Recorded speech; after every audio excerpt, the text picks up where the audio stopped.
This show is brought to you by Onnit.com. Go to Onnit.com and use code word CHURCH to get 10% off of all of their great supplements, like Alpha Brain, New Mood, Shroom Tech Immune, Shroom Tech Sport. Use code word CHURCH to get 10% off. Show is also brought to you by Iron Dragon TV. What is Iron Dragon TV? Iron Dragon TV is a brand new Roku channel.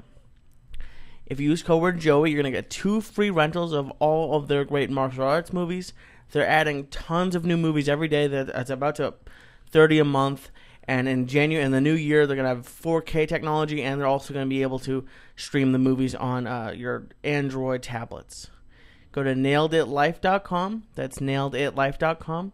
All of you oil and wax smokers out there, for the premier vapor pen on the market, you use code word Joey Diaz, no spaces, Joey Diaz, to get 20% off of your order.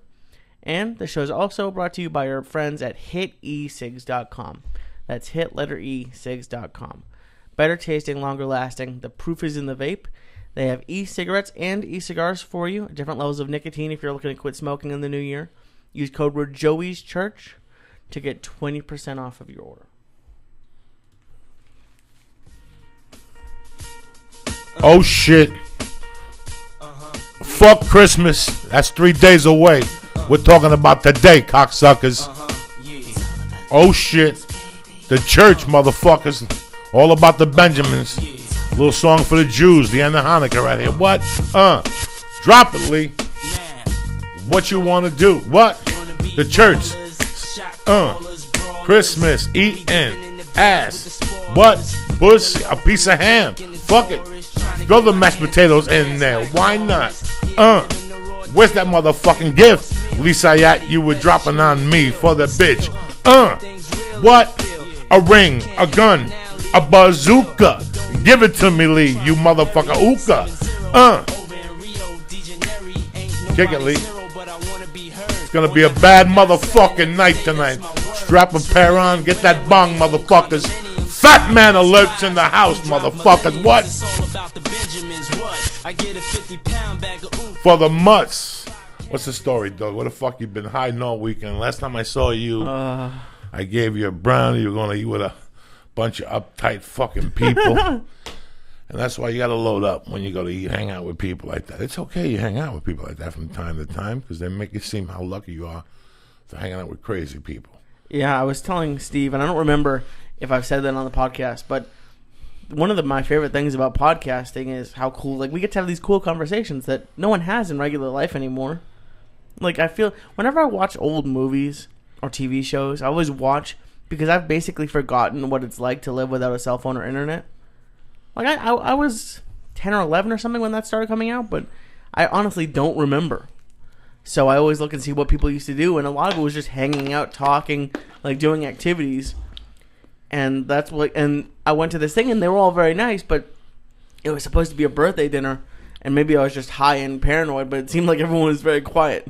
So, like, I tried to produce the dinner conversation, but I meet the birthday girl, and she goes, oh, and they were talking like, oh, I was in Japan for 2 years. I was like, oh, were you there during the earthquake? And she got really sad, and I realized after I asked it that it might not be the best thing to bring up on her birthday, but I was like, and she's like, yeah, I was. I was like, that must have sucked.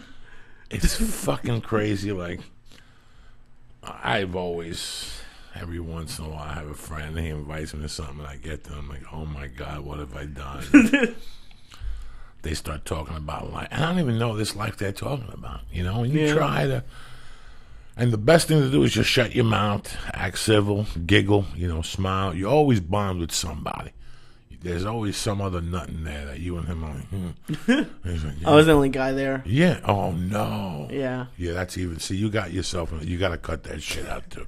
That's something you got to say. The sushi was good, but. Yeah, but it's one guy with 5 girls. I just know. You got to cut that shit out. Yeah. That's the shit you got to avoid in your life. You don't want to be caught in that trap. I got lost on the way from the train to the restaurant because I was so high I couldn't really understand what my phone was saying. So I was just walking around downtown.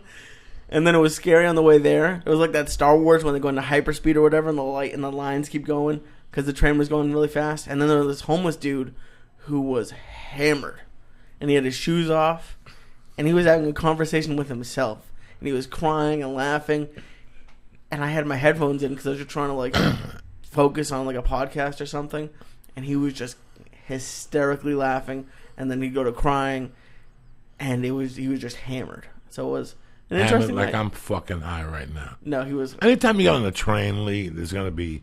I love it. Drama. I love that about Boston. New York's a little bit more. New York, I can never figure out the system because I've only been there a few times, and there's express trains and shit like that, and there's too many lines. So Well, there's an A train, and that's all a Broadway type deal. Okay. Then there's the express. That's from 178th Street. I think it just takes you right down to, like, if you're going under. Don't quote me on this. 125th or maybe 72nd Street. I don't know. I don't think I ever went that high. That's like Harlem, That's isn't what I'm it? saying, right? That's Harlem up there. But they have like the number 1 and all that shit. The Queens. I don't know. Don't quote me on this, anybody. I don't know the trains anymore. I don't remember that. That was a long time ago. But I always had fun. For me, it was a bus growing up. Oh yeah. For me, I rode a bus. I sit Like sometimes, a school bus or like a city bus? like a city bus. You Oh, know? okay. And it was a straight line. It was number 1, or I went from New York to New Jersey, or vice versa. That's how I traveled in those days. $2 to get you into the city. You stop, you get a little bottle of blackberry brandy, maybe a fucking 8-pack of beer. Put it on the bus. Nobody was saying nothing to you those days. It's a 20-minute ride. You drink 3 beers, a couple shots of blackberry brandy, you're in the city tuned up already.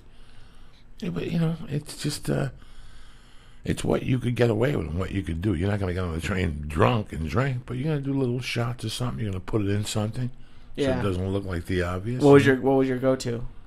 Gatorade. Really? Yeah. Vodka and Gatorade. Poop-off vodka. And then when you get a little bit more money, you get the Wolf Schmidt, whatever the fuck that is, the silver label. And That's all why I that. can't drink vodka anymore because of those plastic jugs we had as kids that someone would buy or something. They were disgusting. Tasted like paint thinner. I can't do vodka anymore. Yeah, you got to get yourself out of that fucking one guy. You got to ask her now. Is there going to be men there? No, not really. So listen. What am I going to do sitting around with 5 fucking women? Talking about what? I'm sitting there like a fucking momo, looking around, thinking about a gun. I used to have a girlfriend. Not a girl. They used to take me to those things. Let's go out with my friends. You get there and there's 6 fucking women at the table, and you're like, what the fuck do I do? Yeah. And I'd always get like a call. I don't even know. I'd always get myself out of it. I'd fucking make something up. Like, I gotta go. I gotta call my friend in Jersey. Maybe he's gonna pick me up. I'd always do something fucking ridiculous. That's always been like my fear, is falling into that woman room, like into that fucking room. What do you think's gonna happen? Just, I'm gonna hear shit I don't want to fucking hear. You get 4 or 3 women together and you sit there for more than 8 minutes, you'll want to fucking shoot yourself. I love women.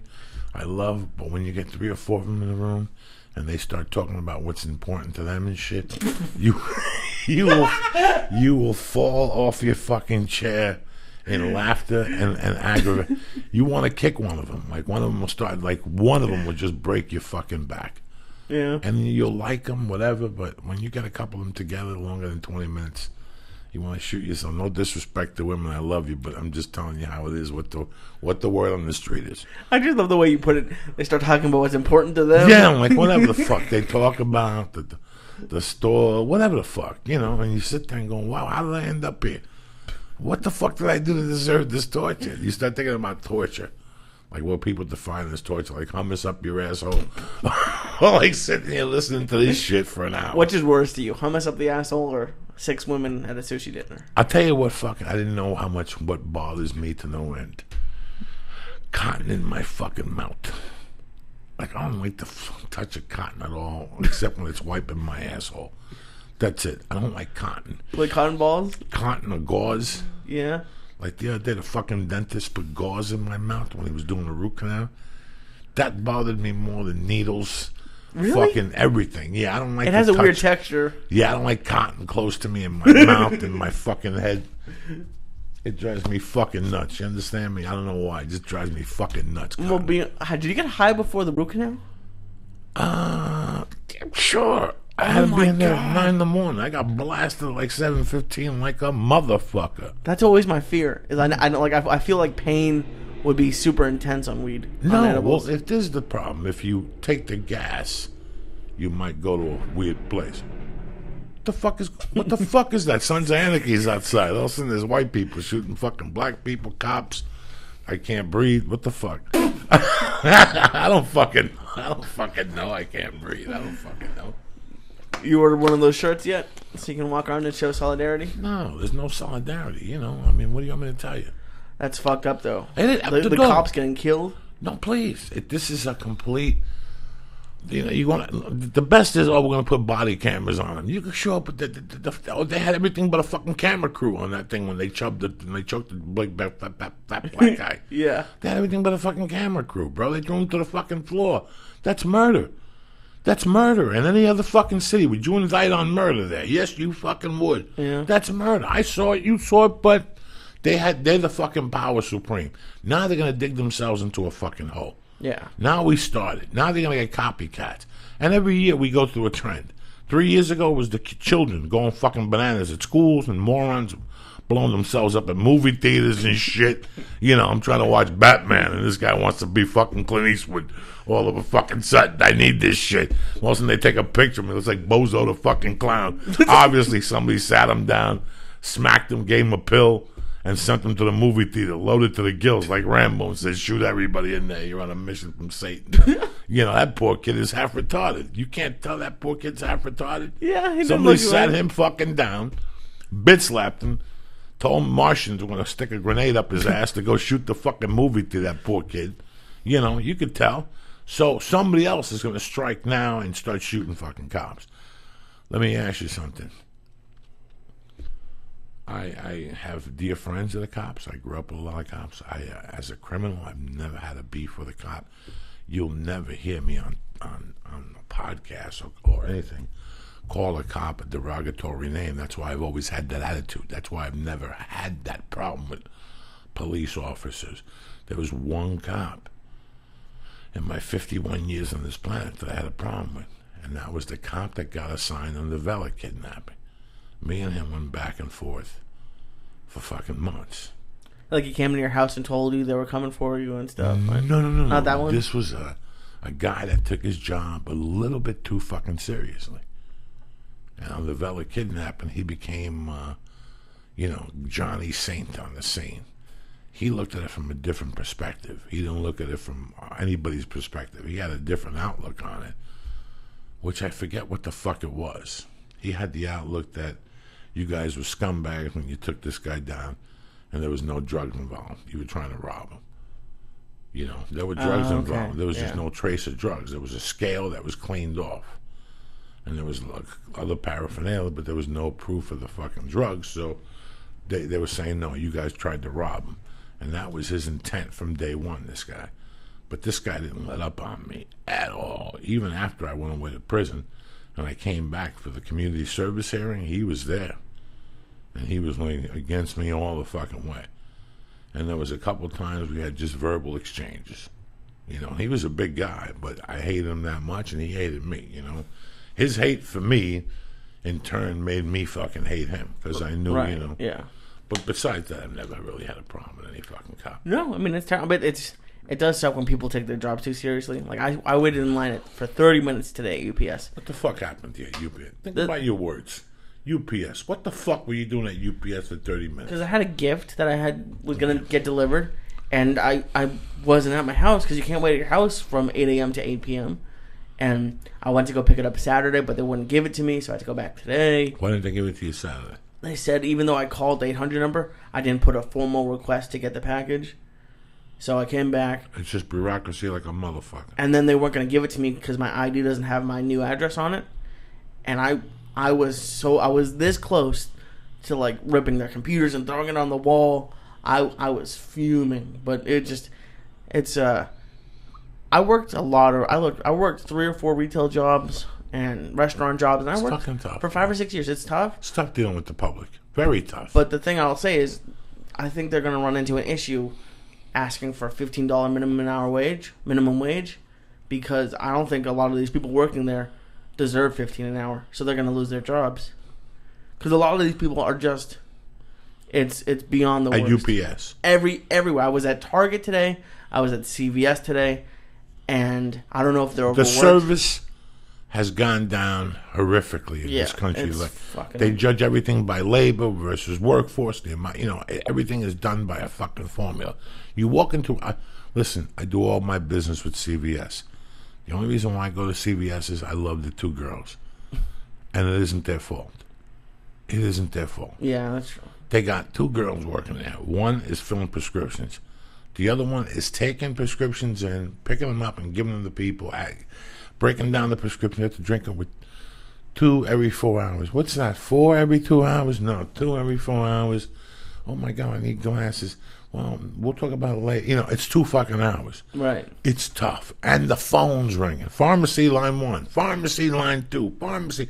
When I go to CVS now, I prepare for a 25-minute wait. Right. I worked at CVS for 2 years. I grab in. I get what I got to do. My nasal shit. The fucking Visine for the reefer eye. I get whatever else I need. Tape for my wrist. For jiu-jitsu. Whatever the fuck I need. I stand online. I just take the beating. So when I get there, that's it. And it bothers me because the front counter has the chiclets. The bite size like a motherfucker. I need 1 package of those to get me straight.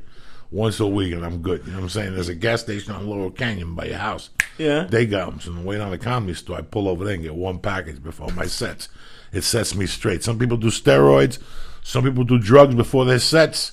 I pop those little chiclets. You love gum. You have like a gum by the liquor store that we go to. The Mexican gum, the 4 thing, I love that. And then on the way down to San Diego, the time when you got super high, you put an entire pack of gum in your mouth. When I'm fucking stoned to the gills and I'm driving, I'm falling asleep, I got a pack of gum going that works the fucking jaw like a hooker giving 10 blowjobs. A hooker ain't gonna fall asleep sucking your dick if she's doing a good job. You know what I'm saying? She's working that fucking jaw. Her whole head's involved. Her eyes are blinking.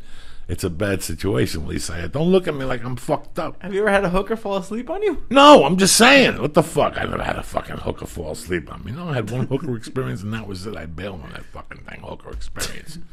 So what are you doing Christmas then? We were going to try to do a podcast at 6 o'clock. Christmas Eve, Wednesday, just to fulfill what we do for you people. Then we started thinking about it. I got to tell you something. If we do a podcast at 6... that means it's 9 on the East Coast. I got to be honest with you people. If you guys are watching this podcast Christmas Eve at 9 o'clock on the East Coast, you got problems. It's time for you to fucking look deep within you. You know, and I know some people get lonely and some people need a laugh or whatever, but no. I don't want you people doing this. I want you people going out and enjoying touching people. Get the fuck out of the house. Get the fuck off that fucking computer. Go. Get out. Get some fucking air, you fucks. Smell something. Smell some ass. Go do something. No sitting in because I'm depressed because my grandfather got hit by a truck on this date. Who gives a fuck? Fuck Grandpa. He left you the fucking car. That's all that matters. You're alive and kicking. Get out there. Breathe. That's all I ask you. So Lee and I decided we'll do it early. So maybe you can watch it Wednesday at lunchtime if you're on the East Coast. Sit, smoke a fucking number, maybe listen to Led Zeppelin 3. Dig what me and Lee got to say. Maybe we'll get a guest. Maybe we'll have my boy call. I got the second part. I watched a part of it. I DVR'd it and I got it at the house. Both times I've DVR'd it. Like last time I DVR'd it was fucking women's volleyball. I almost killed somebody today. But no, is Christmas Eve important to you? Because for my entire childhood, I went to this Italian family's house for Christmas Eve, and then you were growing up with your family, your dad, your my mom. dad worked with him, and we went every year. They had a guy dressed up as Santa every year. It was great, and they had Italian food. And now Paula, her mom and her cousin, Christmas Eve is more important than Christmas Day. I don't know anything about it. So they do presents at Christmas Eve. They do tamales. I don't know. I'm Jewish. It doesn't. What do you do when you grew? So you went over to these people's house Christmas Eve, every these year. Italians. Yep. And then what do you guys do? You go home and stare at each other? There's no tree at your fucking house because you're Jewish? No, I'm Jewish. So we had Hanukkah. So there's no fucking gifts when you went back to your house? No, they all gave. Oh my God, they gave us so many gifts. They're like a richer Italian family. We went home with more gifts than we got at Hanukkah sometimes. They loved us. It was great. It's a shout out if you're on the East Coast to the Lombardos. They have a nightclub and stuff, but technically where my bar mitzvah was. But no, it was great. I was always a little bit jealous of Christmas.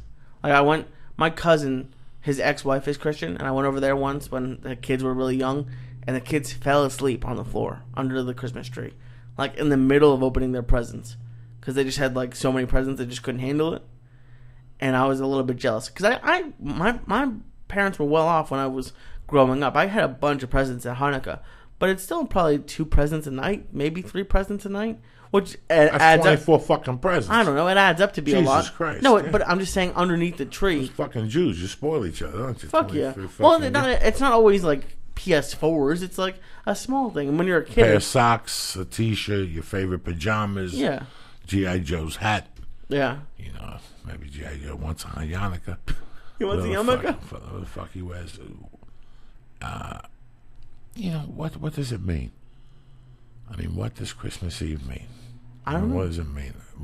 You're raised that it means that you go somewhere with your family or good friends, just in case you don't have a family, and you get together and you maybe exchange gifts. You maybe don't. Maybe 3 years are broke. It's a tough time of year, but everybody understands. It's not about the present.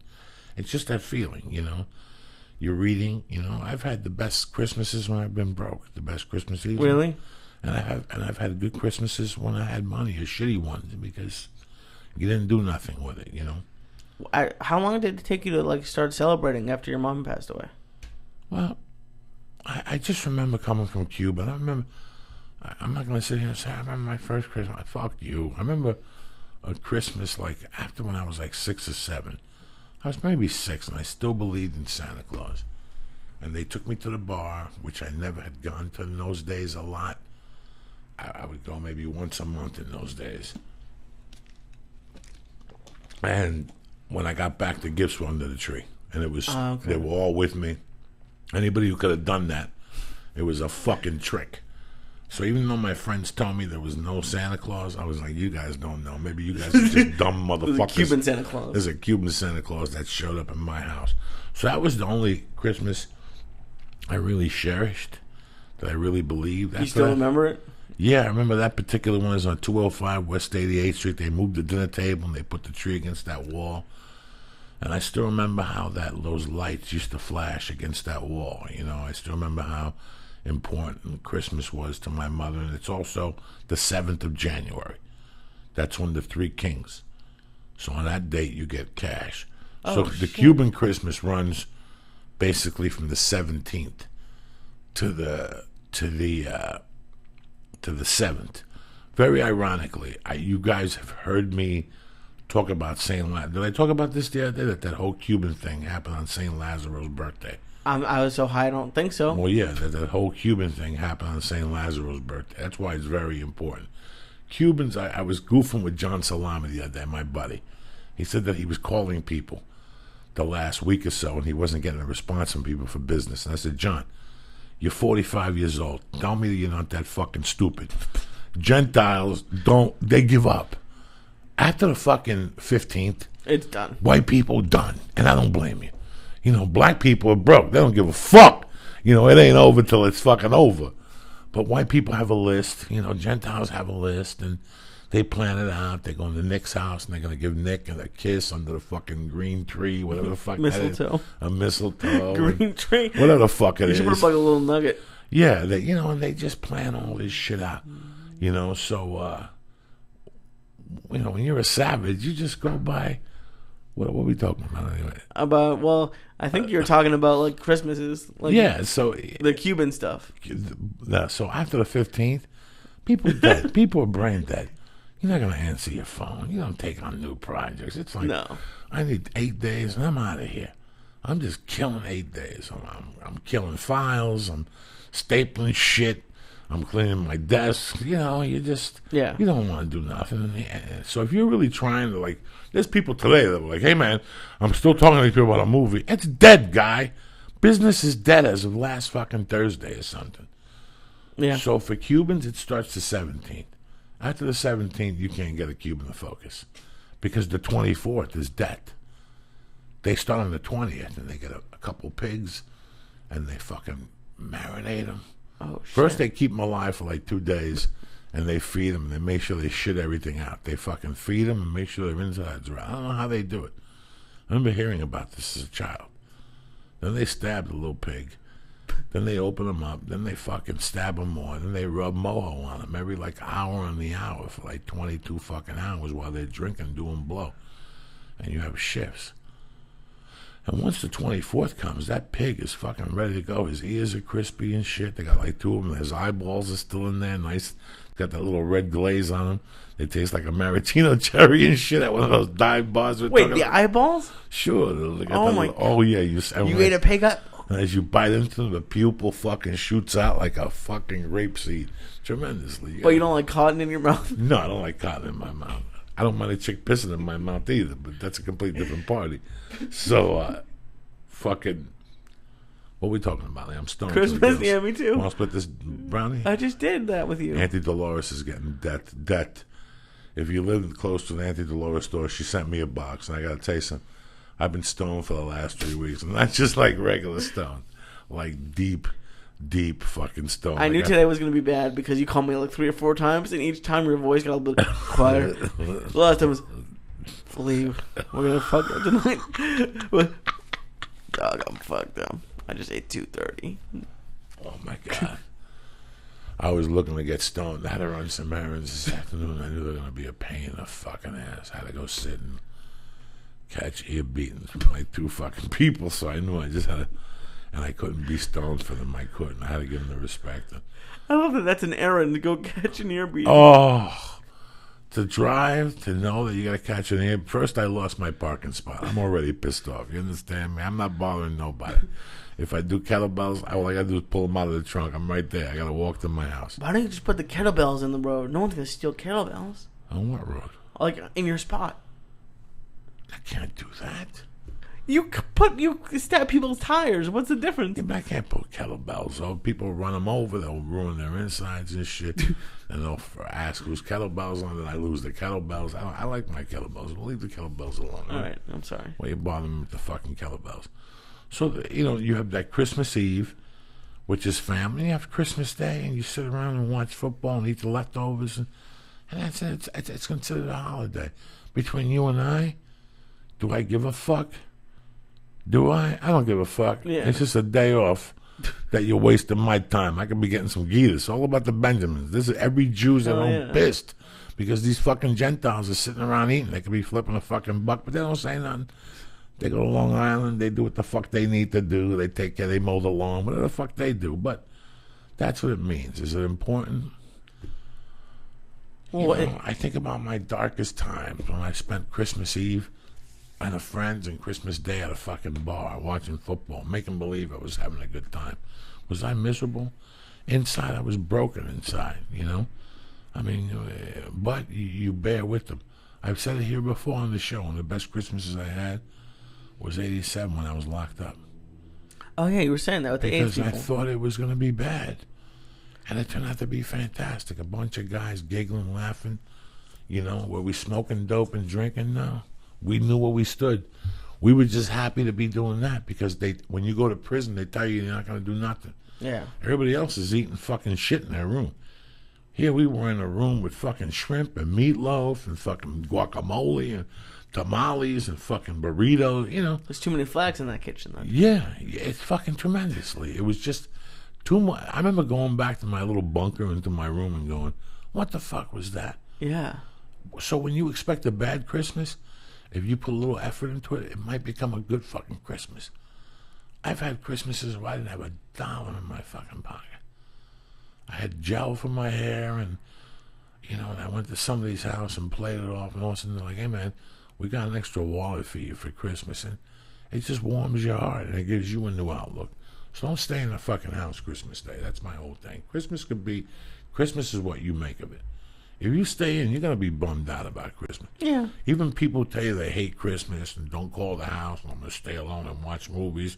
You're sitting there like a fucking moron, Yeah. It's about people. It's about going out and mingling and saying hello. And you know what? It's that one time of the fucking year. Do it for that. Who gives a fuck about the 4th of July? People blowing firecrackers and shooting guns. Nobody's shooting guns Christmas fucking Eve, I should have done that. I'm terrible at going out. Not Christmas, but 2 of my saddest New Year's. I'm pretty sure I was in Boston. Maybe one was out here. I know definitely one was in Boston. And I had nothing to do, like no friends asked me to hang out or something. And I was watching the Three Stooges marathon on AMC. just laying on my couch on my side. I was like, Christmas or New Year's? New Year's. New Year's is completely different than Christmas. But it's like the same thing. You have to go out. Holidays. Two different holidays. You don't have to. Christmas is a time where you go to people's homes and you fucking relax. And, it's a different. People cook. New Year's, you could. I've had people who turn New Year's into that. I'll turn New Year's into that. But there's people who want to go out New Year's. And the people who go out New Year's usually don't go out the rest of the year. Right. People plan to go to Vegas on New Year's. They don't go to Vegas all the time. No. If they went to Vegas all the time, they knew they wouldn't go to Vegas on New Year. Do you follow them? It's kind of weird. So certain people go on New Year's Eve. I'm getting older.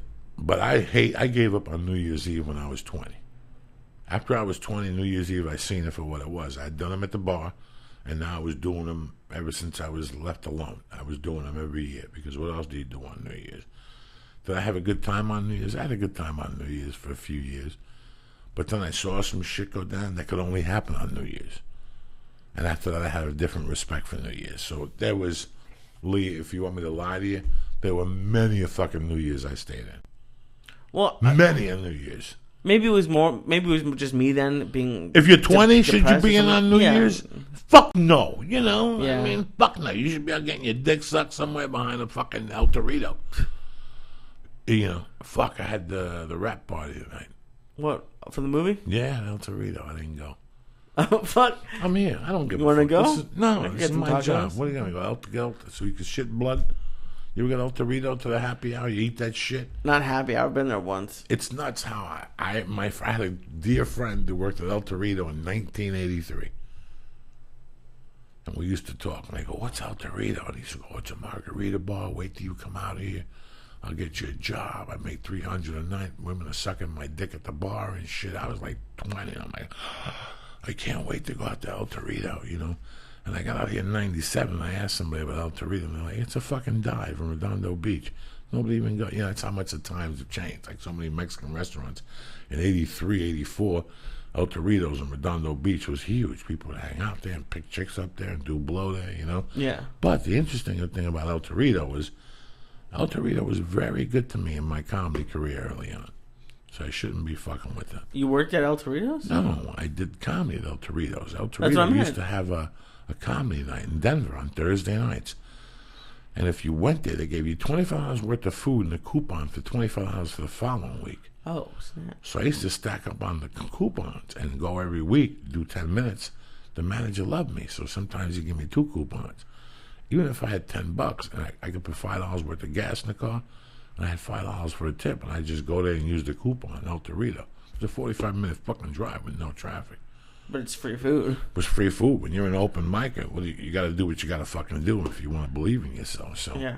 So I'm sorry. Shout out to El Torito. They're nice people. Do you see McDonald's is taking the Big Mac away? Are they? That's what I saw on Twitter today. Were you depressed? Were you dizzy? No, Big Mac was never my thing. All right, then what do you give a fuck? I don't know. Less people are going to get cancer. Less people are going to wake up in the morning dizzy with fucking hypertension and shit like that. Who knows? I haven't had a Big Mac since probably the mid-70s. When I used to go to Miami. Really? Yeah. Wasn't your thing either? No, I just didn't know what. I had them when I used to go to Miami. My mother didn't allow me to eat fast food, so when I go to Miami with my cousins, they'd eat big. There was in the 70s, what do you think McDonald's was about? What do you think? You went to McDonald's and got chicken fingers? There's no fucking chicken fingers. They came later.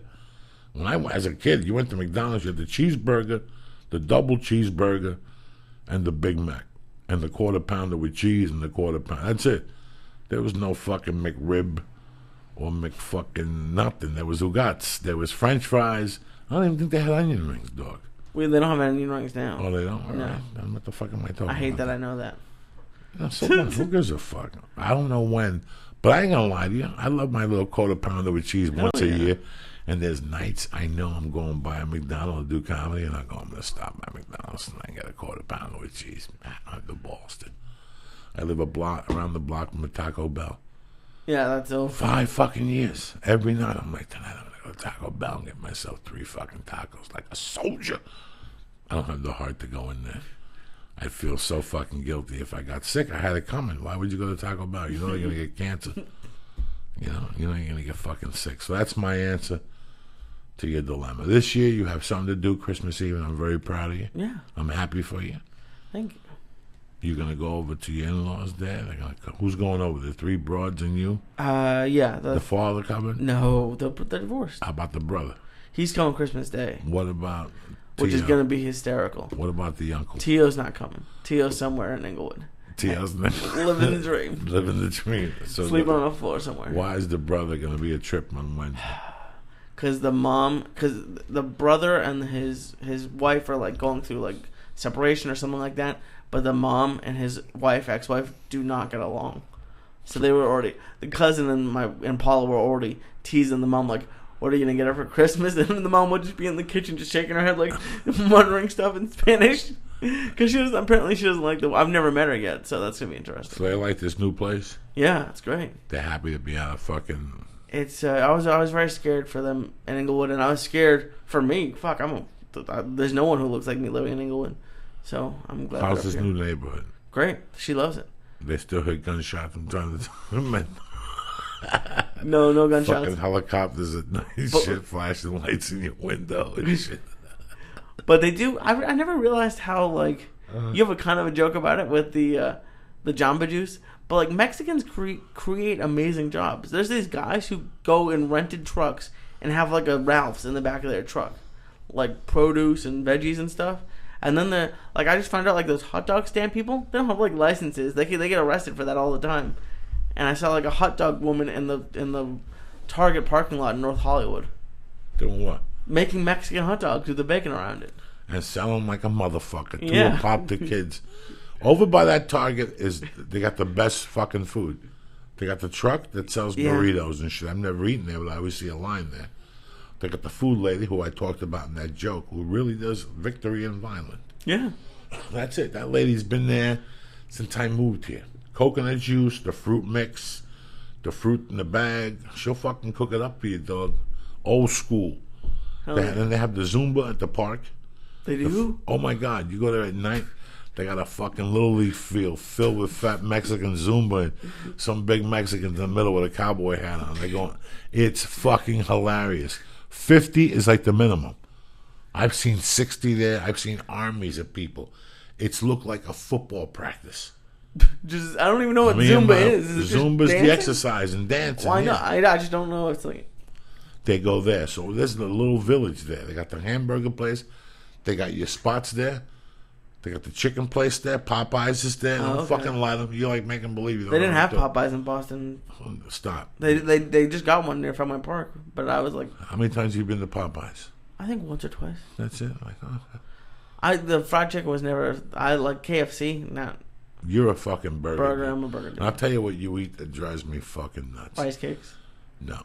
The other day I went over to this place, the Jersey Mike's, with my wife and the baby. They give my wife the turkey with the avocado for the baby. Okay. I get the tub and the sub. I get the salad with tuna. I throw half the tuna out. It's delicious. I mix it up with a little vinegar and oil with some oregano. It's fucking delicious. That sounds good. Yeah, with extra onion. I like oregano. Tuna with a lot of fucking onion, a little oregano, a little black pepper. Boom, bitches. So what do I'm in there and Harvey fucking Homo gets in front of me online, right? Not me. Not you. Some other fucking Harvey Homo. And he's like, let me get a something club. Turkey club? A turkey something club, which I'm getting irritated by, right? Why? Just turkey Jersey, and bacon. People don't eat that shit in Jersey. They don't put bacon on their food. In Jersey, people cook with enough seasoning. We don't need bacon on the fucking sandwiches. I don't want bacon on fucking sandwiches. Why? It was irritating me to no end. What about BLT? Is that okay? Chicken BLT is not bad, but it's got to be Jersey style. No, there's no fucking turkey. That's why it's called the BLT, bitch. There's no fucking turkey club or chicken club with fucking bacon on top. That defeats the fucking purpose. That's pork meeting fucking chicken. I know, it's great. It's disgusting. Oh, it's so good. Fucking disgusting. So now you get the goddamn. What was I talking about? He gets the turkey club in front of you? The turkey club in front of me, and the lady goes, "You want avocado?" And he goes, "Extra avocado." Oh, fuck yeah. I was going to choke that motherfucker right there in the line. That sounds delicious. Oh, it's disgusting. Because you're a Jersey Mike's. Go to Subway and get that shit. And then wait till I see the owners of Jersey Mike. I'm going to make them get that fucking thing. The twins, they weren't there that day. They're out doing fucking benefits with kids or whatever the fuck they do. I didn't know you hated bacon on things. Listen, I'm all in for 3 slices of bacon every morning.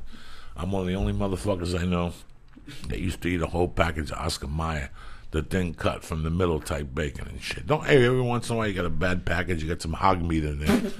You do. You ever get some hog meat in the fucking bacon? I don't think They'll so. dope that to you once a year. You'll bring it home. It smells different. If they throw a hog in there just to fuck with you once a year, because, sometimes it's an investment. Sometimes you get a good pig. Sometimes you get an old fucking pig. You don't know what the fuck you're eating with that Oscar Mayer.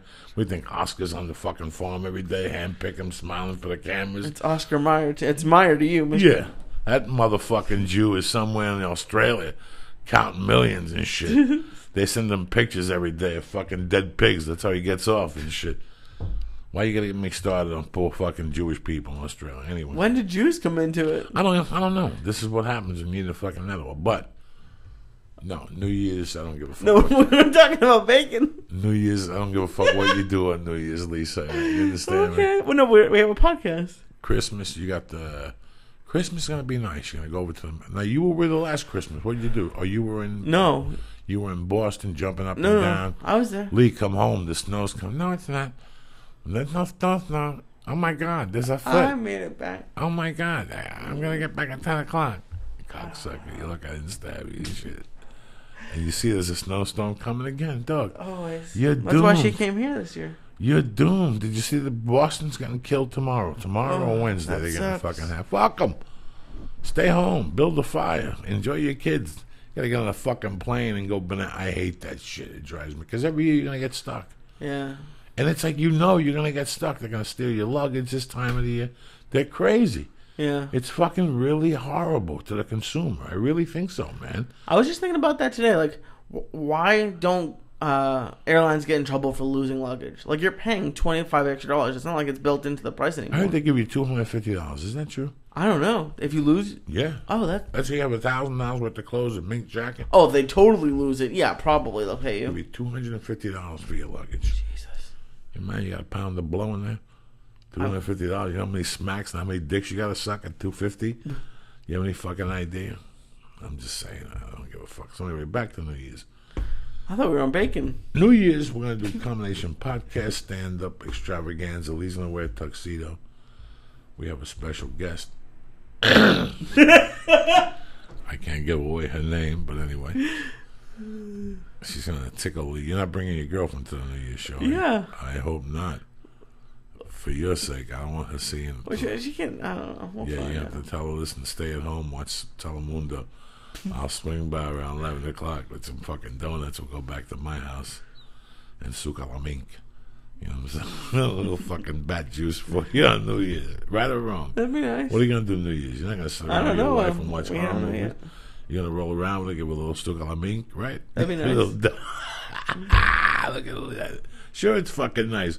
When she comes over to sleep, is there any night you don't give her a stab? No. Sometimes. Get the fuck out of here. You're a dirty little fucking Jew. No, well, it's not because of my choice. It's because she's too tired. What?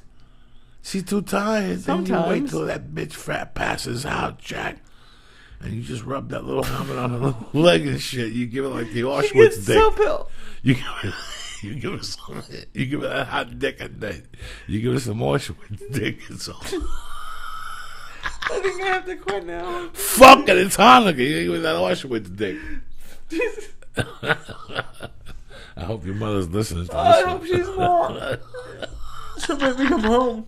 I hope I might cut this and send it to her email and watch her just steam and shit. Lee, what are you talking about? Auschwitz dick and shit. That's it. I never said it. That's your new shirt. People wouldn't wear the Flying Jew one, and now they're gonna wear one that says "I'm sweet, sweet Auschwitz dick." Sure they would. Ask me about my sweet Auschwitz dick. Fuck yeah! It's 2015. People That's a open great minded. button. Maybe I'll make that as a button, Oh, like the Walmart greeters. I gotta call Ari and tell her. Do it. Ari will love it. You can call him right now. No, please. I'm too fucking high to dial. I don't even know what Nari's number is. It's programmed in there, I think, under fucking some code. I don't even Is that his name in your contacts list? Huh? His name is the code.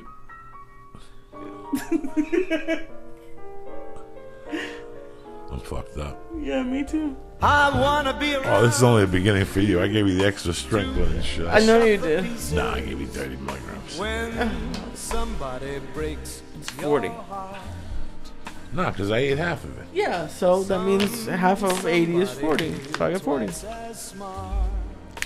I had this on today. This morning, I had the baby, and I put this on in the morning, about 8:30. It took me back for a few minutes. I was like, holy fuck. I still remember the smell of the bar. But, like, why today, do you think? Because we've heard this song however many Mondays we've been doing it. Yeah, but it was different in the house or something. I used to keep it up. I used to always play it on Mondays at the house.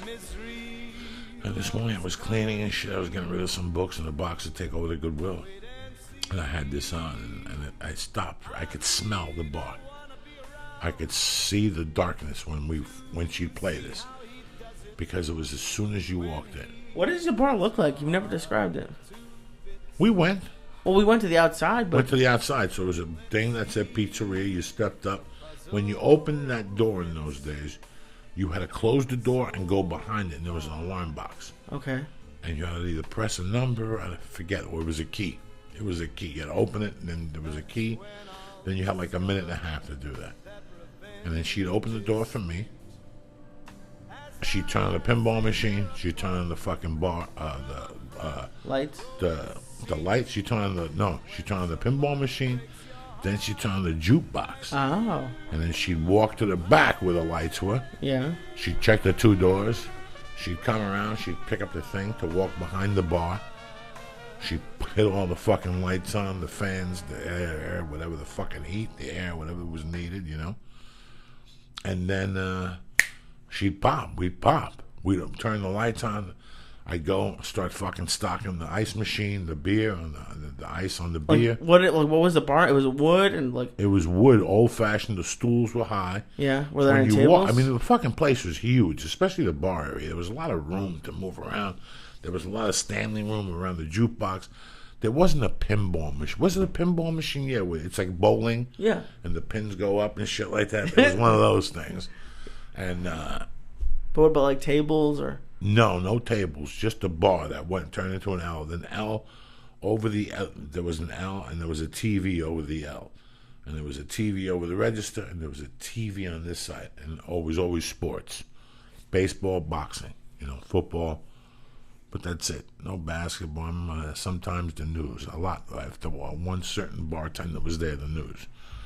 So we'd walk in, do that, turn the lights on. And right off the bat, while I was hitting the ice, she'd go to the jukebox. And that's the first song she played. And while this was playing, she'd play it again. And then she'd play the other song she had in the rotation. And like I said, in Beauty and the Beast, on those quarters, she'd put red lipstick on those. So when the quarter guy came to empty the machines, he'd give her back those quarters. So it was really weird for years. I never heard that. So the ones that she used for this song, the Tony Bennett song? For any of the songs from the jukebox. Oh, okay. Her quarters had a red lipstick on them. Okay. So when the guy came to empty the quarters, he'd give her back the ones with the red lipstick on them. He'd give a percentage of the other ones. Those were hers. Okay. Because she liked to play music. So every time now, for years, when I'd see a quarter and there was red lipstick on it, my mother had that quarter in the jukebox. And somebody took a picture of one of those quarters and sent it to me. I think they asked me, yeah, they sent it to me to a mailbox. It's somewhere in the house. That's awesome. There's still quarters out there with the red lipstick. They got to be before 1978 for them to be hers. You follow me? Yeah. So it's an old fucking quarter. So that was the scam with the jukebox back then. And the pinball machine and the pool table. Okay. So there's a pool table? We had a pool table in the back. Oh, cool. From 50-something to 70, they probably had a restaurant back there. But not when it was a bar. And a stage. And bands used to perform. And whenever like a big-time Latin band was in Manhattan, at the end of their set at night, they'd come over to Jersey and play there. Okay. At 1 in the morning till 2, and they get some blow, and everybody was singing, dancing. So that's the reputation the bar had. Once she removed the kitchen, then the stage was in full effect. And then she put a pool table back there. So I got good at pool for a while. Pool was the first thing that I had to detach myself from, mentally and physically. It was one of my first sporting addictions. So much that I would break pool sticks and throw bottles and cause scenes, and my mother hated my behavior, so she got rid of the pool table. That was one of the first things I ever got really fucking hooked on. That drove me fucking crazy. Like, if you beat me at pool, oh my God. And I was probably 9, 10, 11. That was one. So I don't really fuck with pool no more. When we go on the road, sometimes Rogan will go, "You guys want to go to a pool?" Oh, I always avoid it, because it was like a bad thing for me growing up. I used to fucking infuriate me. Because it's like sports and gambling. When I go to Miami, there's a kid named Martin Perez that his dad was Batista's driver, and he comes to all my shows. The reason why I met Martin Perez was through a kid, Julie. Julie's dead now. Julie died from smoking crack, and he got really sick. We had all grown up together. Julie was younger than I was. When we were kids, one day we were at this bar called Cafe Orindi on 57th and Hudson. It was the summertime, so we both didn't have school. We were both probably about 10 or 11. And there was a lot of adults in the bar. And my mom was at the bar, my stepdad was at the bar. One of their dear friends, Machito, was at the bar, who was Julie's dad. And me and Julie got into playing pool, and we got into an argument. And I got so hot, I said things to him that till this day I'm really embarrassed about. Like, if I would ever see him now, I would say, "Hey man, Julie, I love you. We grew up together. Remember the time we burnt the tree down by Martin Perez's house and the people came, and remember the time we shot pool? I'm really sorry for the things you say." 50 years later, I don't remember what I said to him. But I remember as we were shooting, I was like fucking I was furious because he was killing me. He was really good at pool. I think I beat him at the end. And then we didn't talk for a while as kids, and we became good friends again. And it was all because of pool. I didn't know that. That's cool. Yeah, see, we all find that new fucking adventures. See, we think every show I gotta hit you with something different, so you know a little bit more. As I was leaving today, I was looking at Mercy. It was 20 after 7. Terry was watching Frozen on TV with Mercy, and Mercy was giggling. And I was thinking that this is the first time in my life I've had fear. Like, I have fear. Like, I have fear that, it's just our last Christmas. My dad only was around for 3 years with me. In the back of my mind, I'm like, I'm so happy if I make it to 4 years. But what am I saying? I want to be there till she's fucking 20, till she's 30, I don't want to fucking die when she's fucking 10, But it's amazing how I didn't have that fear when I was younger. I was going to die, and now I have it. I didn't have the fear of not having comedy work. When I was a kid, when I had Jackie, I didn't give a fuck. The last Christmas I had with Jackie was one of the, if I write a book, this has to go in there, because it was one of the toughest things ever to be a man for me. It was to eat shit. But I did it and got away with it. And I've said this story before when I robbed the Christmas tree place on Christmas. But it wasn't even that. It was the 3 days that led up to that. The week that led up to that. I was working at a sports betting place. I was making great money. But I was so behind on my attorney bills. Guys, I was giving this attorney, I don't know how many fucking checks. Like, every time I got paid on a Wednesday, I gave him half my money. There were some weeks that if I got like $2,000, I had to give him $1,500. And I had to live off $250 a week for 2 weeks. And you people at home going, Jesus Christ, I didn't cook in those days. I didn't do shit. I worked for a sports betting service, and yes, I made good money. At that time, it all went to these people, and child support, and back child support, and clothes, and more. It was just overwhelming. And the only way I could see my daughter was to pay these bills. That's how I was getting blackmailed,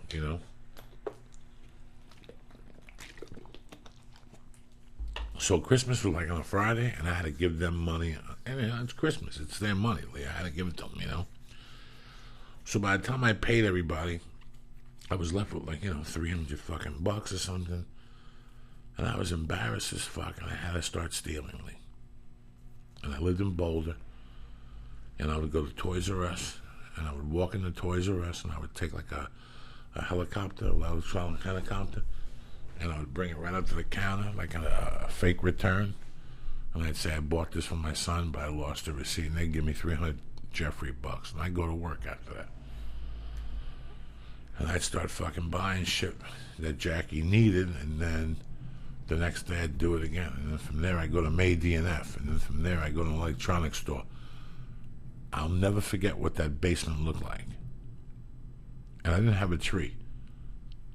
I was picking her up Christmas Day at 2 o'clock, Lee.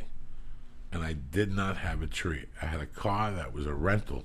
No, I had a car that belonged to my friends at the deli zone that smelled like a deli. That the headlights didn't work and the left door didn't close. I couldn't see it. My wife couldn't see that car. So I woke up Christmas Day. Now, meanwhile, the house is packed with toys. Packed, Lee. There's a Sony Trinitron. There's a bench where I lifted and used as a dinner table. And there's this old, beautiful fucking couch that must have weighed 10,000 pounds. It was beautiful, like an old hippie couch, comfortable as shit. But it was made of hard wood, and it was like a soft leather, like a purple soft leather. It was tremendous. But that was my living room, Lee. And I didn't know what to do with these gifts. I had maybe $13. I'd blown all my money on blow. And it's Christmas morning, it's 9 a.m., and I'm hungover. I got in this fucking silver car, and when I got outside, guess what, Lee? A foot of snow came down the night before. I had already shoplifted for 3 days, but I had to decorate this house with no money, and there's nothing open. And I went and I found somewhere, I don't know where, that I bought decorations with, like Merry Christmas things and, you know, shit you put on the bottom of the tree. And then I had no money left. And I went to Kmart, and there was a tree thing there, and I fucking broke in. I didn't even have to break in. They said, if you take a tree, put the money in the slit. And I looked in the slit, and people had put cash in there, like $100-something. I took the cash, and I took the most expensive fucking tree, and I tied it to the top of the car, and I fucking left. And I wrote an IOU and put it in there. Can you believe how fucking crazy I was? And I went home and I fixed this place. The tree, you know how you're supposed to have the stand for the tree? Yeah. Then you stick the nails, and I didn't have one of those. So I just took the tree, decorated it, and laid it against the wall. That's how fucking poor and how fucked up I was. I didn't have staples for the Merry Christmas decorations, so I had to pull them all up with fucking duct tape. You know what, Lee?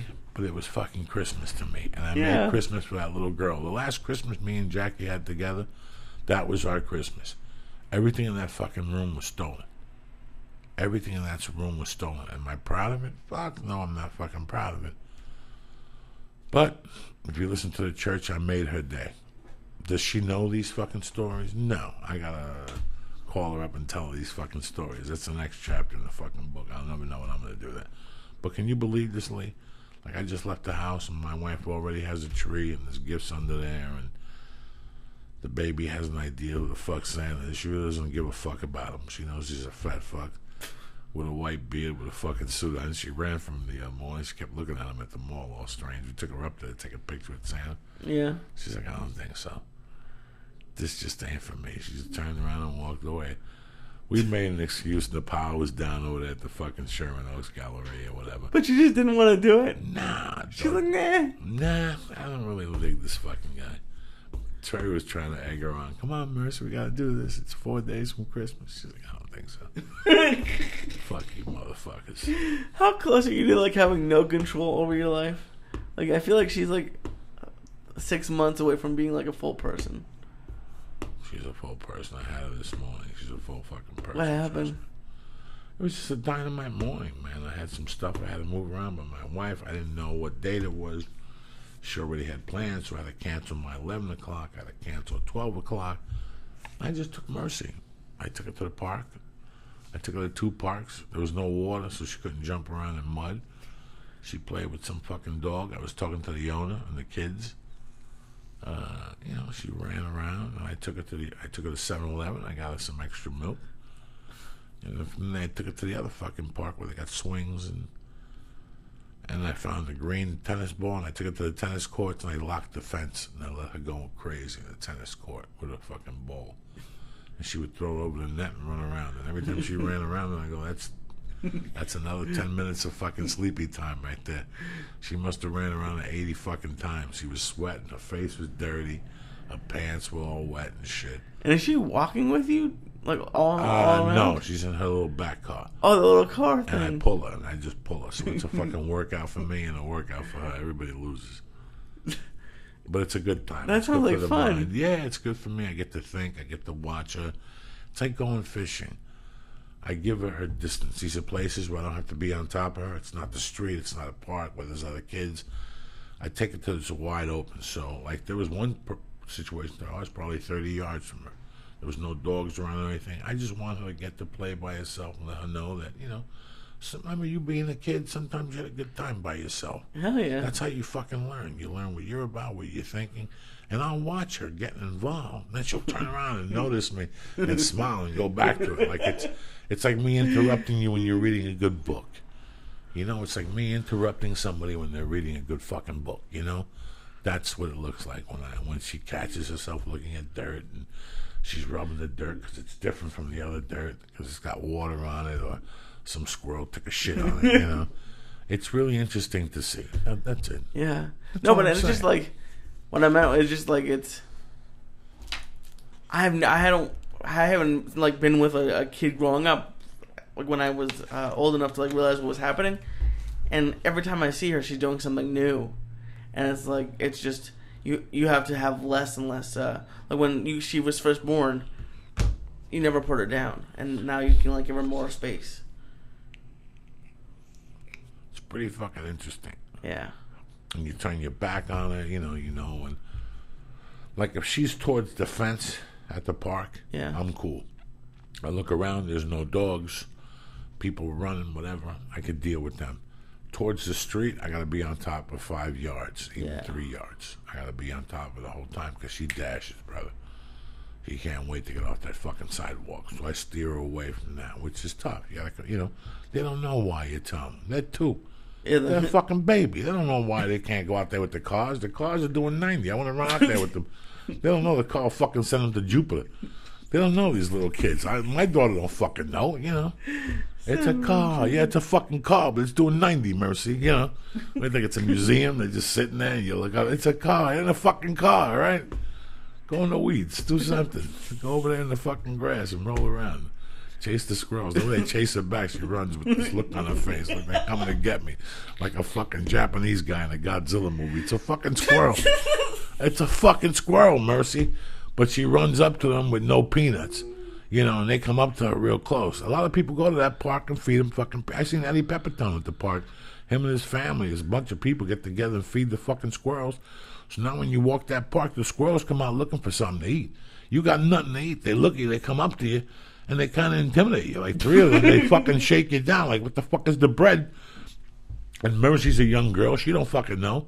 She just looks at them, and they run away. I don't even know what the fuck I'm saying. Why'd you make me eat that brownie, dog? I was all right. I was reading the Bible. I was at home with the tambourines. You know me. Fuck the Bible. I don't give a fuck. What's happening, you bad motherfuckers?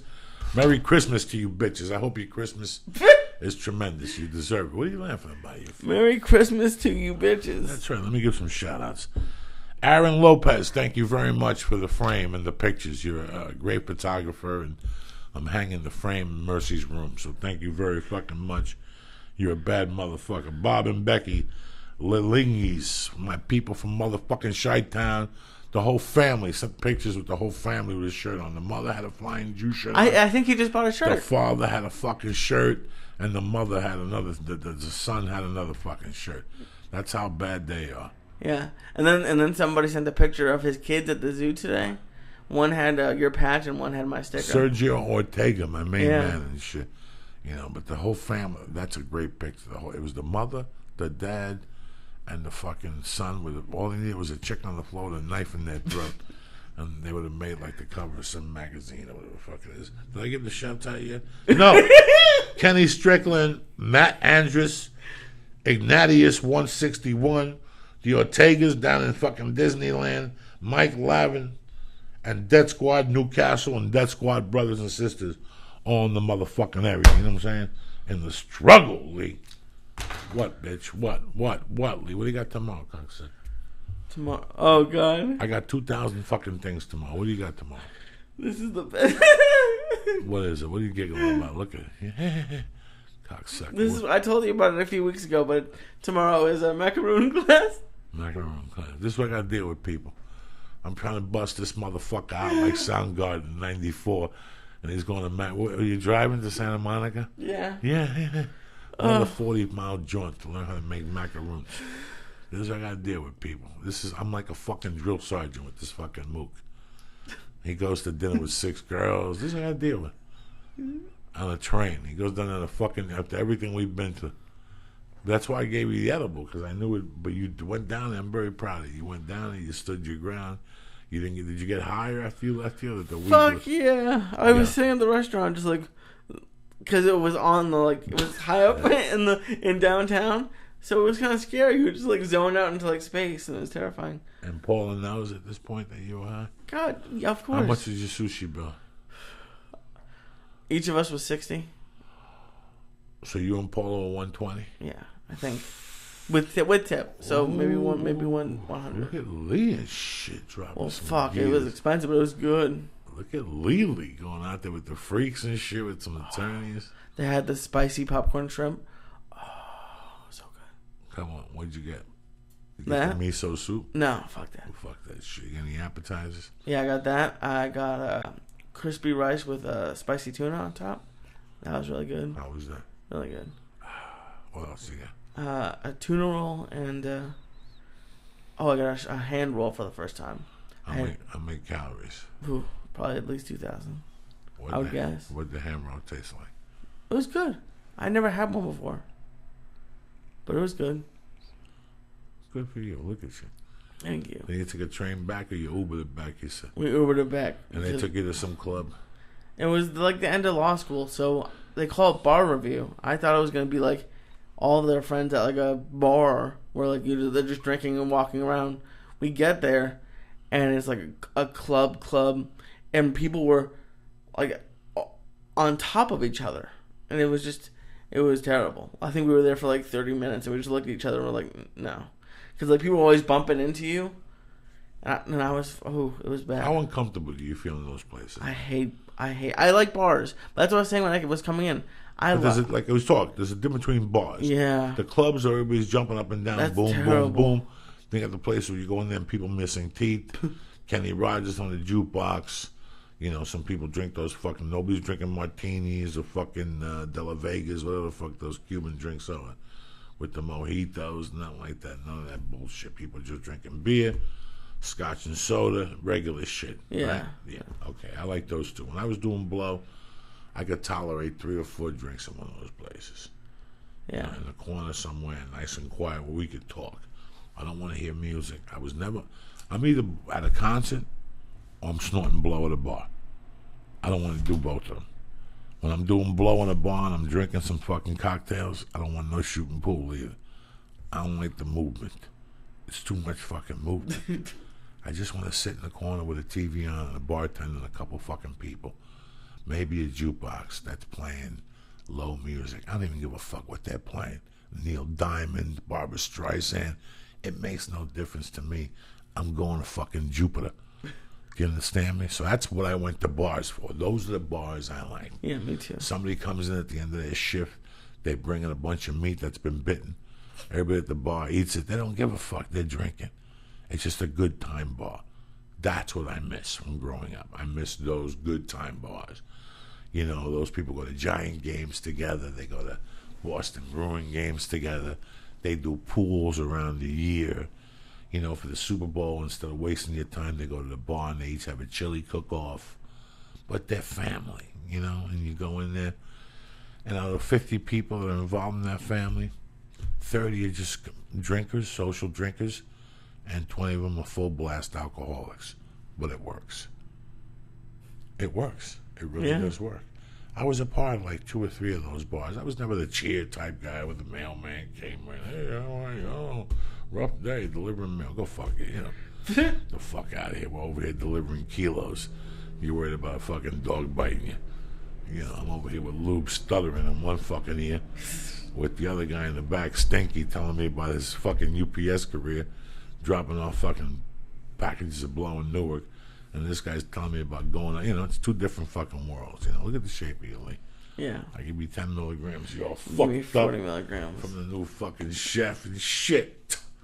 Getting stoned for the fucking holidays, going to the Mexican broad's house. Yeah. So you go over there, you pick her up, you eat the food, then you bring her back to your house. That'd be nice. And it's over after that. Look at you. And then you got a nice present this year. Huh? You got a nice present. I got her a nice present. Yeah. Good for you. I mean, you're in love. I'm no, proud of you. I am. You I was gonna say what it was, but I want her to hear it. So well, she's not gonna listen to it. Some people might tweet it. No. What'd you get? I don't know. Okay, please don't tweet it. I got. So we've both been losing weight, and we had to talk like she doesn't like gift cards, but she's been talking every day like she doesn't know. None of her clothes fit anymore. She doesn't know what to wear, and she's almost at where she wants to be. So I found out Macy's will go with like a personal shopper for you for free at like most Macy's, and so I got her like a big gift card to Macy's, and I'm gonna go with them, and they're gonna do that, and like hopefully get a whole bunch of new clothes. So okay, Johnny gift shop, bro. I don't know. She gets really good gifts, and I don't want to like. Who gives her good gifts? She gives good gifts. Oh, she gives good. Yeah, she's so a girl. yeah. So I wanted to. Like, they got give her patience. Women have patience. My wife's getting shit in the mail. I'm like, what's that? This is your present. What the fuck? Women have patience. They look. I go to Macy's tomorrow. Get a gift card. She told me she wants a gift card for some other place. I went to some dentist. I got a tooth whitening. Well, I don't know what to get. And Sunday's her birthday. I don't fucking know, Lee. I just want to, take her out. So I'm going to have to take her and the baby out Sunday. We got no babysitter, So it's like a sweep. So there's not much I could fucking do. I had a little twitch in my neck. When I did that twitch, it reminded me of my buddy Darren Rago. God rest his peace. God rest his soul. Whenever he'd get coke up, he'd look at you and he'd be talking to you in the middle of the conversation. He'd just tweak his fucking neck. And he'd focus back in on you. You're like, what the hell just happened to you? I'm staring at you 1 minute. The next minute, your fucking head spinning on your shoulders like a lunatic. What's happening, you bad motherfuckers? The church of what's happening now. Fuck football. Fuck Sony. Fuck the investigate. What's the name of the movie? Who gives the interview? I don't give a fuck about none of that shit. Fuck the Koreans. They turned their fucking computers off till they got hacked. I don't fucking know. Listen. All I need is Twitter so I can communicate with you fuckers. And iPod. Now, what's going on with iTunes? If you download a podcast, you're not going to get it for like 8 weeks now. You didn't get the email? No, it's just I think the email was just saying if you submit a new to start a new podcast. December 20th. I think it's just saying just like if we wanted to start a new podcast, it would take a while to get onto their page. I think that's what it meant. All right, just fucking checking with you. But just I'll check, but it's an RSS feed, so it should be fine. And what are you doing for New Year's? We're just doing the show and you're staying home. We're doing the show. What in your stomach? I'm really high. What the fuck is wrong with you? So you're doing the show and you're not taking Mama dancing to a club? No, I think we're going to try to find a bar or something. Try to find a bar or something. I got to jump on the train and maybe get mugged like Death Wish. Huh? I don't want to get mugged. All right then. What are you going to do for New Year's? Why don't you just get a nice fucking bottle of booze, get a couple edibles, dose her, and get high. Listen to music. What kind of? We could get a Lana Del Rey, rub some fucking cream on her feet. You get her a manicure and pedicure for Christmas again? No. Get her toes smoking so you can sniff those motherfuckers. They smell little fucking taquitos, those little fucking cute little toes and shit, huh? I don't think so. You ever sniff those motherfuckers at night? No. You get up in the middle of the night and whack one off on her feet like a savage Lee Syatt. You would say that to me all the time. When Ashley was sleeping on my couch, you'd be like, just go over and come on her feet. What the fuck? You never did. She fucked up and left. See? Right now, she would have left, would come on her feet, nobody would ever know nothing. You're fucked up across the board with that cocksucker. I told you could have taken pictures, you could have made a sex tape. But no, you gotta be the fucking only Jew I know with a conscience. 20 million Jews, not one of them have a conscience. I end up with the only Jew I seen some guy the other day. What the fuck are you talking about? You're too nice to be a Jew. What happened? What happened? What am I going to do with you? It's a great fucking time tonight. I love getting stoned with Lee. Just us bullshit without a guest. You people seem to fucking dig it. I don't know why. I love this little fucker. I torment his life all the time. I told him today we got to go. He calls me and says, I just need one favor from you. We can't. Now, all weekend I had been thinking what we're going to do for Christmas. But yesterday he calls, like, I need to ask you one favor. I'm doing Christmas Eve with the family. I don't know if we could do a podcast. He was all a little nervous on the phone, like, you know. And I was with him already. I'm like, I agree with this fucking guy. I don't want to do no fucking podcast. Well, I don't want to, like, it's like, I don't want to, this is work. But this is nice for you. But she was this like, is your family away from your family. Yeah. Like. And this is important. Are you going to go to church with them? No, they don't go to church. Why not? Why don't you ask them if they want to go to church? Because I don't want to go to church. Why not? Because there's no way you're not going to call me Christmas morning ask you a question. and say, here, let me have a little edible with me. Let me ask you a question. If you take an edible, I'll go to church with you. I'll take 500 milligrams. No. And we'll do midnight mass. Oh, that's Wednesday terrible. Night. And then we'll go to the comedy store Thursday night. You come with me to the comedy store Thursday night, right? Christmas night. Okay. 11 o'clock. Let's go down there, eat an edible. Maybe there'll be some mushrooms down there. Oh, no. Some chocolate mushrooms. We'll go deep in the fucking motherfucker, Lee. So what are you doing for Christmas? One of my cousins. I'm going to my cousins and his wife, and my other cousin is showing up. And I think my uncle's showing up. Won't return my calls. He's furious about Thanksgiving. I know my uncle. You know, he's pissed about Thanksgiving that I didn't show with the food over there. But that's what I'm doing. You know, my wife wants to go over there, and she wants Mercy to know her little cousins. They're nice little boys. Did you meet them? I don't think so. Little boys. They're anywhere from like 3 to 7. But we went to eat dinner with them about 2 weeks ago. Mercy had a good time with the boys, so they're cousins, so I'm going to do that with them. And Christmas Day, I haven't decided yet what I'm going to do. I keep it light, though. I don't want to do much. There's not much. This has been a nice little vacation for me, Lee. I'm not going to lie. They've been writing a lot. Yeah. When was the last time you were on the road? December 6th. Wow, that's a long break. I'm home till January 22nd. Destination, Buffalo, motherfucking New York. Then the following week, I'm in Columbus, motherfucking Ohio at the Funny Bone. What, Lee? What? Then I'm home for 2 weeks, and I turn around and go to Austin for Valentine's Day. Oh, shit. Then Indianapolis, Crackers. And that's my first 2 months. Just 4 weeks in the first 2 months. Because we're going to work on the podcast, get different guests, you know, shit like that. Things are happening. Things are cracking. That's it. Keep it light. New Year's, we're doing the 8 o'clock show. People like, why? You know why? Because I want the same people who think, let's all meet at 7:30, smoke a big fat fucking joint. We'll go inside, I'll get on stage, I'll do anywhere from fucking 25 to 45 minutes, family style, you know what I'm saying? Old school style. We'll bring Lee up, we'll do the year in review, and we all go home at 10 fucking 15, we're out of there, that's it. You want to go home and get mama stabbing? You got, if not, what are you going to do? You're going to stay up till 2, 3, ducking traffic, fucking cops pulling you over. It's you're going to be an Uber all night. Uber's going to triple their fucking rate for New Year's, right? Probably. Uber's thievy motherfuckers.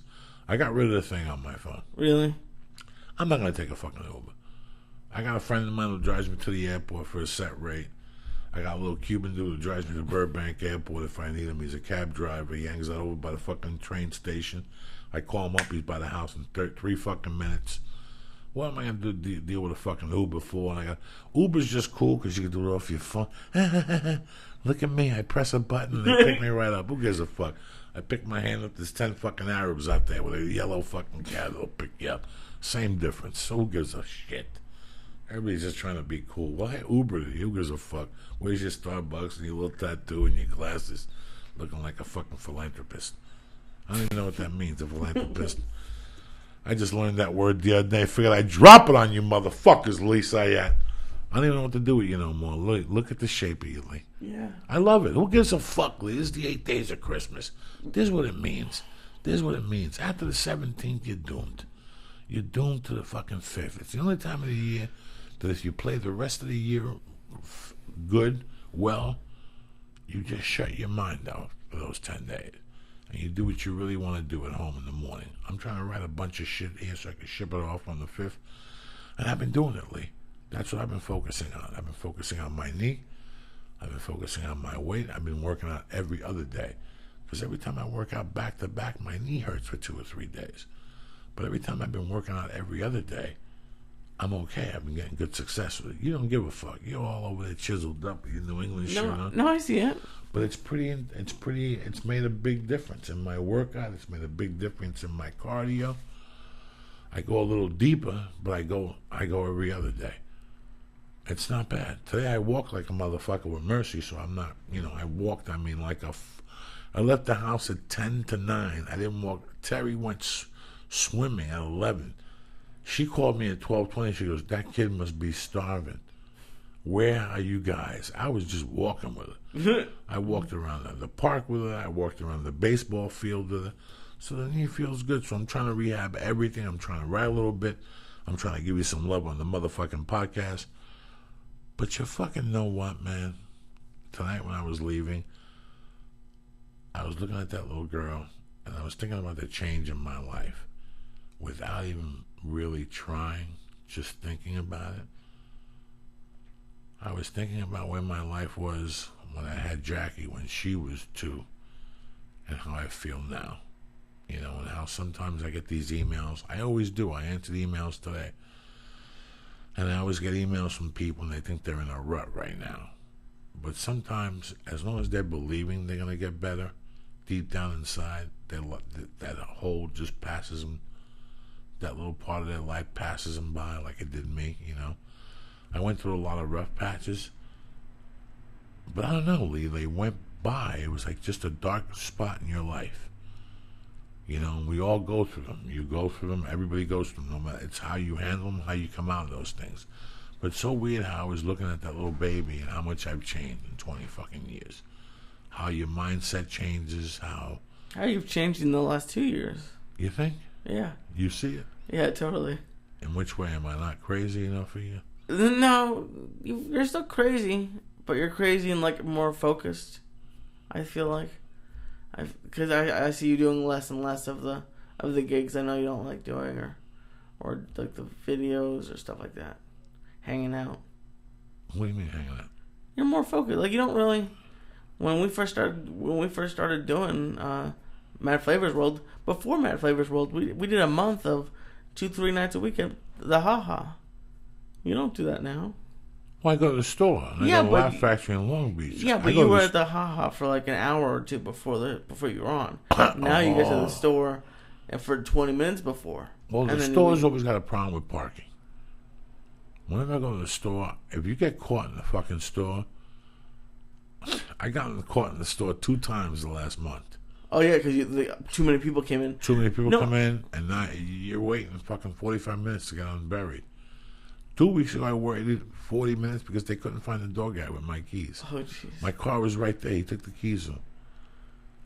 You have no fucking idea. Yeah. That's the problem I have. When I go down to the store, I'm petrified at Laurel Canyon.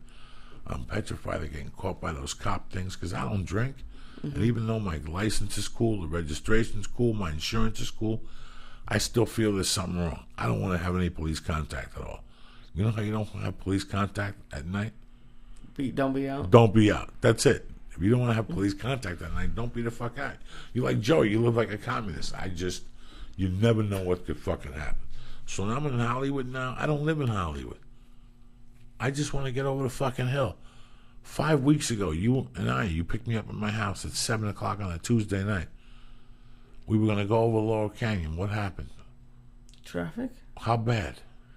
It was crazy. There's a line over the hill. And after how long did we turn the fucking car around? Like 30 minutes? And the 405, the 101 was just as bad. Yeah. What happens if I'm coming? What happens if I have to meet you at 6 in the morning?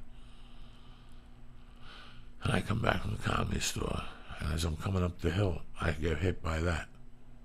And I go to 101, and it's like that again, too. I got to meet you at 6. It's fucking 12. But guess what? I did my spot at 10. I could have been out of there at 10:15. I could have been home. I fucked up, Lee. You follow me? You don't know what to expect on Laurel Canyon, and especially the 101. If I lived in Hollywood, I'd be at the Comedy Store every fucking night hanging out. But right now, you think so? Right now? Well, maybe 5 nights a week I would. It'd be easier for me to get in and out. Okay. I don't like driving on Lower Canyon at night. I see out of my fucking left eye. And it's not a bad thing that you're more focused. I thought it was I get the same results out of being out 5 nights. You got to get the most for your bang, for your buck. You got to get the most out of you. After a few years, you get to know yourself, but you're scared to fucking experiment. Everybody's always looking for the answers in books and the internet. And you know what you could do. If you go out, let's say you play the fucking flute, and you're in a band, but the band only pays you $50 a week at that fucking wedding you're going to do. But you have a day job that pays you $800. How much can you complicate your fucking life? Yeah. And you have insurance, and you have a wife and a kid. So this band wants you to rehearse 5 nights a week, plus play 1 night a fucking week. That's 6 nights a fucking week, okay? For the sake of what? Of you not seeing your kids? Of you walking around all day fucking tired? So you go to your fucking guy and you go, let me ask you a question. What do we rehearse Monday and Wednesdays? And we do the gig Saturday nights. We get the same fucking amount of fucking work that we're doing. We'll just rehearse an extra hour. You know, doesn't it make sense, Lee? Yeah. So that's all I'm trying to do. I paid my dues here. When I came to LA, I went out every night for the first fucking 7 years. Every night, Lee. I know. 30 spots a month. Every fucking night. There was no nights off or whatever. That was 20 years ago. If I go out every night now, Lee, I'll die of high blood pressure. Because I won't get enough sleep. Because what time do I wake up? 4. What if I walk in at 2? What time do I wake up? 6. Okay, then. So we're after 3 or 4 nights of doing that. Yeah. Then I got to get on a plane. You know what time my flights leave? 6. What time I got to be at the airport? 4:30? You know? You do that 5, 6 nights a week. You see what happens to your weight. See what happens to your performance on stage. See what happens to the podcast. See what happens to your writing. See what happens to your relationship. You're walking around tired. So it's the law of diminishing returns. I'm not doing nothing right.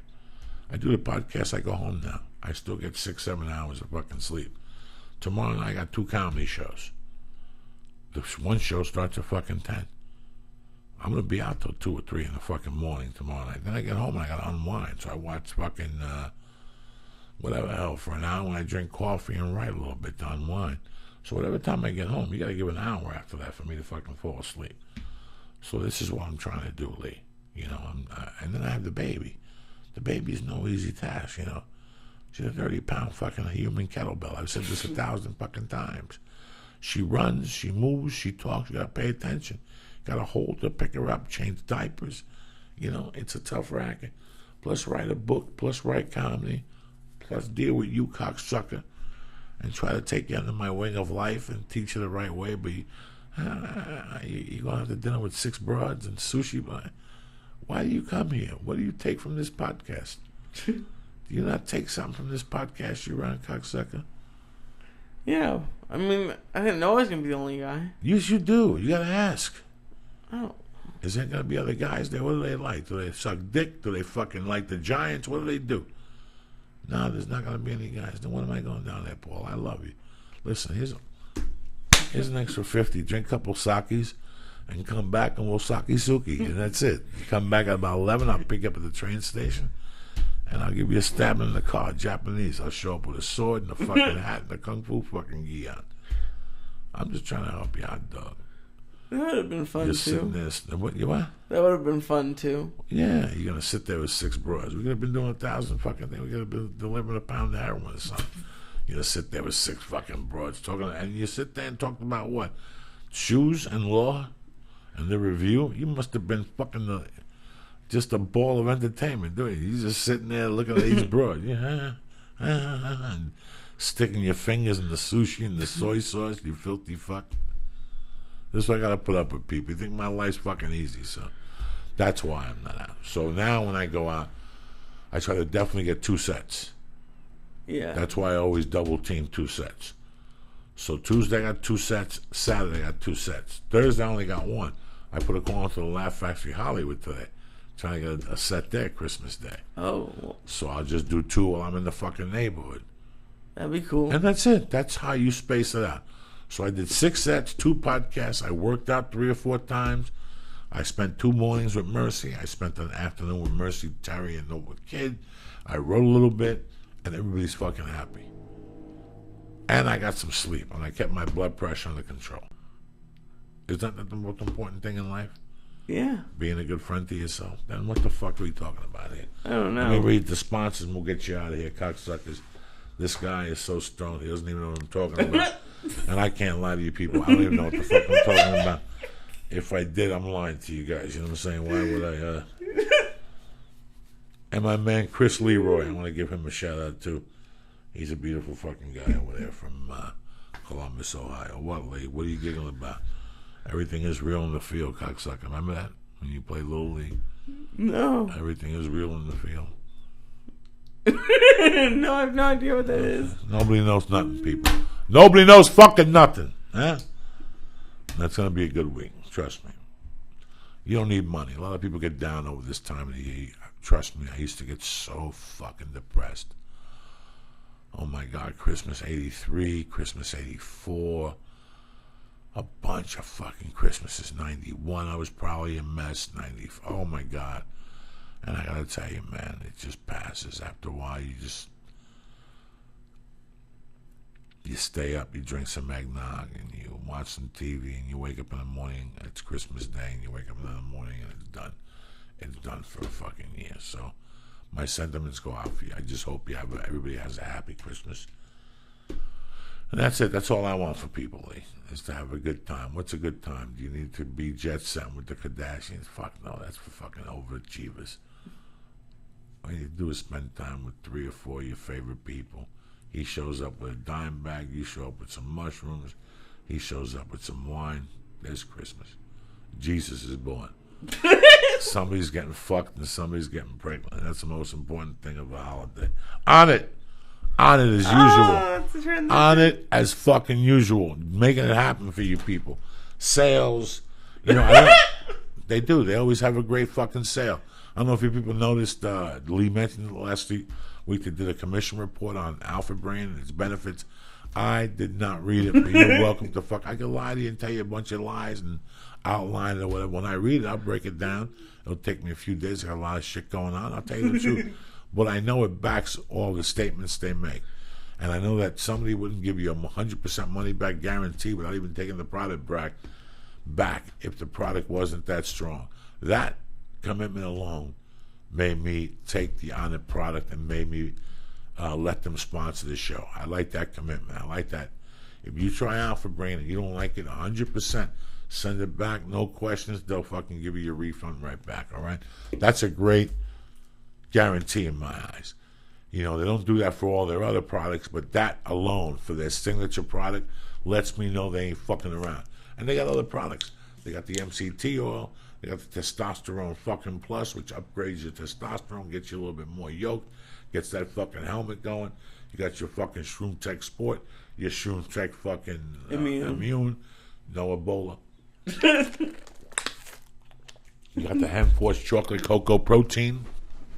You got the acai vanilla. I mean, you know, you can't lose without it. I'm not going to sit here and bullshit you and tell you you're going to get great muscles. You want to put the best fucking natural nutrients in your body. It starts with fucking Onnit. Today, go to Onnit.com. Look and see what they got. Look at the supplements. I'll get you 10% off today, right now. The weights and the vests and the fucking battle ropes, I can't help you there. You have to call Onnit and work something out with them. As far as the supplements are concerned, I'm getting you 10% off today. Just do me a favor. It starts with this. Go to the Onnit webpage and look. Look at all the opportunities they have there and vitamins. See what you need. You know where your fucking deficiencies are. See what you need. Take a look at that. Order it. Start with the Alpha Brain. Get the small thing. If you don't like it after that, fuck on it. But you're going to love it. You're going to feel sharper. You're going to feel like on top of things, like you're ruling shit. If you have something to do with writing or reading, you're going to love it. Give fucking Alpha Brain a try. Go on it right now and press what? Church. CHURCH. And what do they get? 10% off. Like a motherfucker. Stay on it. And you get the Stay On It program. They mail it direct to your house once a month. You don't got to leave. You don't got to reorder. Also, my brother, Dave Foley, I want to thank you for the cards. We got everything the other day. I forgot to bring Lee's card, and I got a rope fee at the house. I got a different Christmas card. Dave Foley, thank you. Thank you for having a great company. You added Little Sister Street Fighter with my main man, Sonny Chiba. Always adding new titles over at IronDragonTV.com. Little Big Surprise. It doesn't get no better. I'll tell you what else I like about Iron Dragon TV. Let's say you like martial arts. Let's say you like a genre like the mafia type movies. They got them. Let's say you want to look at the classic old feature martial arts like Sonny Chiba. They got them. Let's say you're into modern martial art classics. They fucking got them. Let's say you're into that war when China fought Japan and they're doing all. They fucking got it. Iron Dragon TV gets better every fucking day. IronDragonTV.com. I'm sorry. Go to Iron Dragon TV and press on what? Joey, and get 2 movies gratis. See what they're about. See what the selection they have. They got a lot of stuff on there, not just classic martial arts. They just did something with they have Jackie Chan. What they did, they have the Ip Man series, but they just did something. They have like conditioning shows on there. They have special things from they have On It videos on there. Go to fucking IronDragonTV.com. Press in Joey in there. Get 2 free movies today. You're gonna come back and email me and say we love what they're doing. And wait till you see what they're doing in the future with the 4K TV. Correct? Yeah, it's gonna be tremendous. Crazy. Little shout out to HittySix.com. There's your time of the year right now. You've been lying to yourself. I'm gonna quit smoking. I'm spitting fucking purple shit and pieces of my throat. Yeah.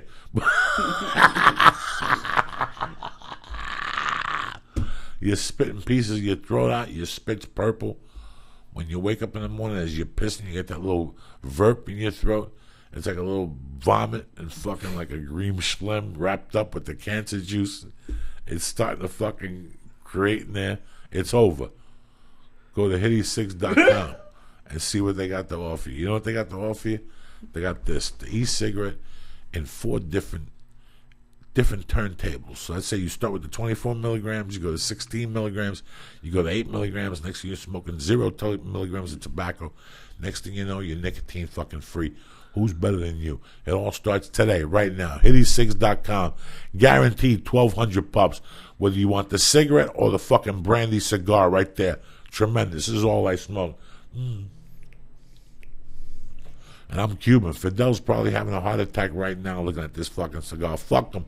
You should have let them eat bananas years ago, cocksucker. Anyway, go to HittySix.com right now.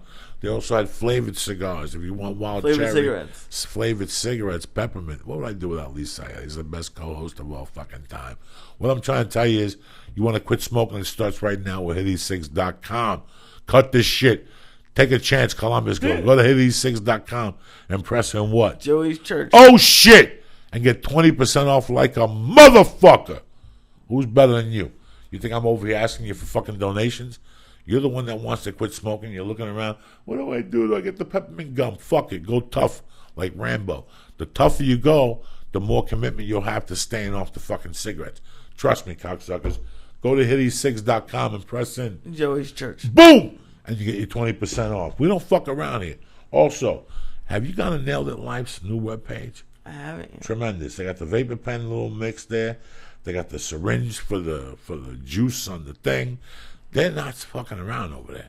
These guys are a lot more than just Gumis Hermanos and shit. When it comes to dabs, they got blow torches. They got everything. They're lighting people on fire on that fucking website. Old school. I would mention something, but I can't because I love you and it's Hanukkah. They ain't fucking around over at NailedItLife.com. That's all I'm saying. Go to NailedItLife.com and press in. Joey Diaz. Get 20% off.